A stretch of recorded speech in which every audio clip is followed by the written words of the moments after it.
बिस्मिल्लाहिर्रहमानिर्रहीम। अस्सलामु अलैकुम वरहमतुल्लाहि वबरकातुहू। हमारा तालीमुल इस्लाम पर मबनी आज का टॉपिक है जुमा की नमाज का बयान। सवाल है, जुमा की नमाज फ़र्ज़ है या वाजिब या सुन्नत? जवाब है, जुमा की नमाज फ़र्ज़ है, बल्कि ज़ुहर की नमाज से उसकी ताकीद ज़्यादा है। जुमा के दिन ज़ुहर की नमाज नहीं है, जुमा की नमाज उसके कायमे मकाम कर दी गई है। यानी जुमा की नमाज जब पढ़ ली जाए तो वही ज़ुहर की नमाज और वही जुमा की नमाज हो जाती है। आगे सवाल है, क्या जुमा की नमाज हर मुसलमान पर फ़र्ज़ है?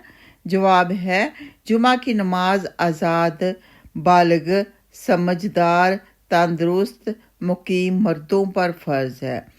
पस नाबालिग बच्चों और ग़ुलामों और दीवानों और बीमारों, अंधों, अपाहजों और इसी तरह के उज़्र वालों और मुसाफिरों और औरतों पर जुमा की नमाज फ़र्ज़ नहीं है।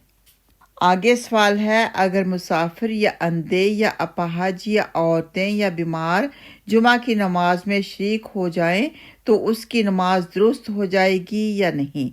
जवाब है, हाँ, दुरुस्त हो जाएगी और ज़ुहर की नमाज उनके ज़िम्मे से साक़त हो जाएगी। यानी जुमा की नमाज ही ज़ुहर की नमाज और जुमा की नमाज होगी। आगे सवाल है, नमाज जुमा सही होने की क्या शर्तें हैं? जवाब है, जुमा की नमाज सही होने की कई शर्तें हैं।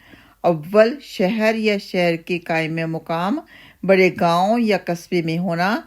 इसी तरह शहर के आसपास की ऐसी आबादी कि शहर की ज़रूरतें उसके साथ मुतल्लक हों। मसलन शहर के मुर्दे वहाँ दफन होते हों या छावनी हो तो वो भी शहर के हुक्म में है। छोटे गांव में जुमा दुरुस्त नहीं है। दूसरी शर्त ज़ुहर का वक़्त होना। तीसरी शर्त नमाज से पहले खुतबा पढ़ना।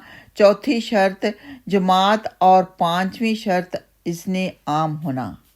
ये पांचों शर्तें पाई जाएं जब जुमा की नमाज सही होगी। आगे सवाल है, खुतबा पढ़ने का मसनून तरीका क्या है? जवाब है, नमाज से पहले इमाम मिंबर पर बैठे और उसके सामने मुअज्जिम अज़ान कहे। जब अज़ान हो चुके तो इमाम नमाजियों की तरफ मुंह करके खड़ा हो और खुतबा पढ़े। पहला खुतबा पढ़कर थोड़ी देर बैठ जाए, फिर खड़ा होकर दूसरा खुतबा पढ़े। जब दूसरा खुतबा ख़त्म हो तो इमाम मेंबर से उतरकर महराब के सामने खड़ा हो जाए और मुअज्जिन तकबीर कहे, फिर हाज़रीन खड़े होकर इमाम के साथ नमाज अदा करें। आगे सवाल है, खुतबा की अज़ान किस जगह होनी चाहिए? जवाब है, खतीब के सामने होनी चाहिए, चाहे मिंबर के पास हो या एक दो सफ़ों के बाद या सारी सफ़ों के बाद, मस्जिद में हो या बाहर, हर तरह जायज़ है। आगे सवाल है, खुतबा उर्दू ज़बान में पढ़ना या उर्दू के शेर खुतबे में पढ़ना कैसा है? जवाब, अरबी ज़बान के सिवा हर ज़बान में खुतबा मकरूह है, लेकिन फ़र्ज़ खुतबा अदा हो जाता है, अलबत्ता सवाब में नुकसान आ जाता है। आगे सवाल है, खुतबा होते वक्त क्या क्या काम नाजायज़ हैं? जवाब है, बातें करना, नमाज सुन्नत या नफल शुरू करना, खाना पीना, किसी बात का जवाब देना, कुरान मजीद वगैरह पढ़ना, गर्ज जो काम के खुतबा सुनने में नुकसान पैदा करें, सब मकरूह हैं और जिस वक़्त के इमाम खुतबा पढ़ने के इरादे से चले उसी वक़्त से ये सब बातें मकरूह हैं।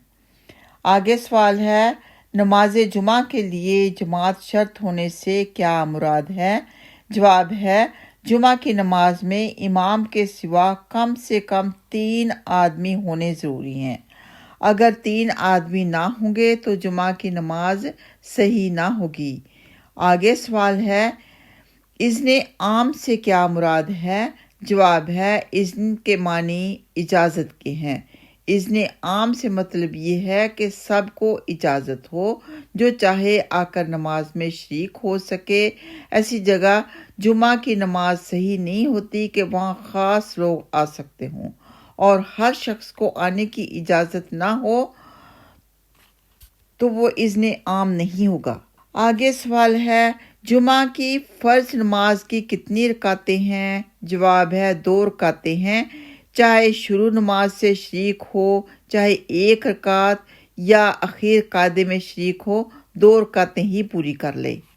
تو یہ وضاحت کر دینا ضروری سمجھتی ہوں کہ جب جمعہ کے لیے مسجد میں جایا جائے تو چاہے خطبہ شروع ہو چکا ہو، چاہے ابھی شروع نہیں ہوا ہو، مسجد میں انٹری کے 2 نفل ضرور ادا کر لینے چاہیے۔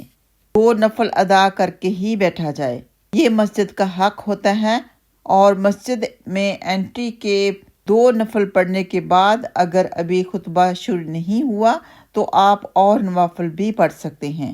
پھر جب خطبہ شروع ہو جائے تو کچھ نہیں پڑھیں گی، آرام سے خطبہ سنیں گی، پھر جمعہ کی نماز ادا کریں گی، پھر اس کے بعد سنتے چاہے وہاں پڑھ لیں چاہے گھر پر آ کر پڑھ لیں۔ انشاءاللہ تعالیٰ اس کے بعد ہوگا نماز عیدین کا بیان۔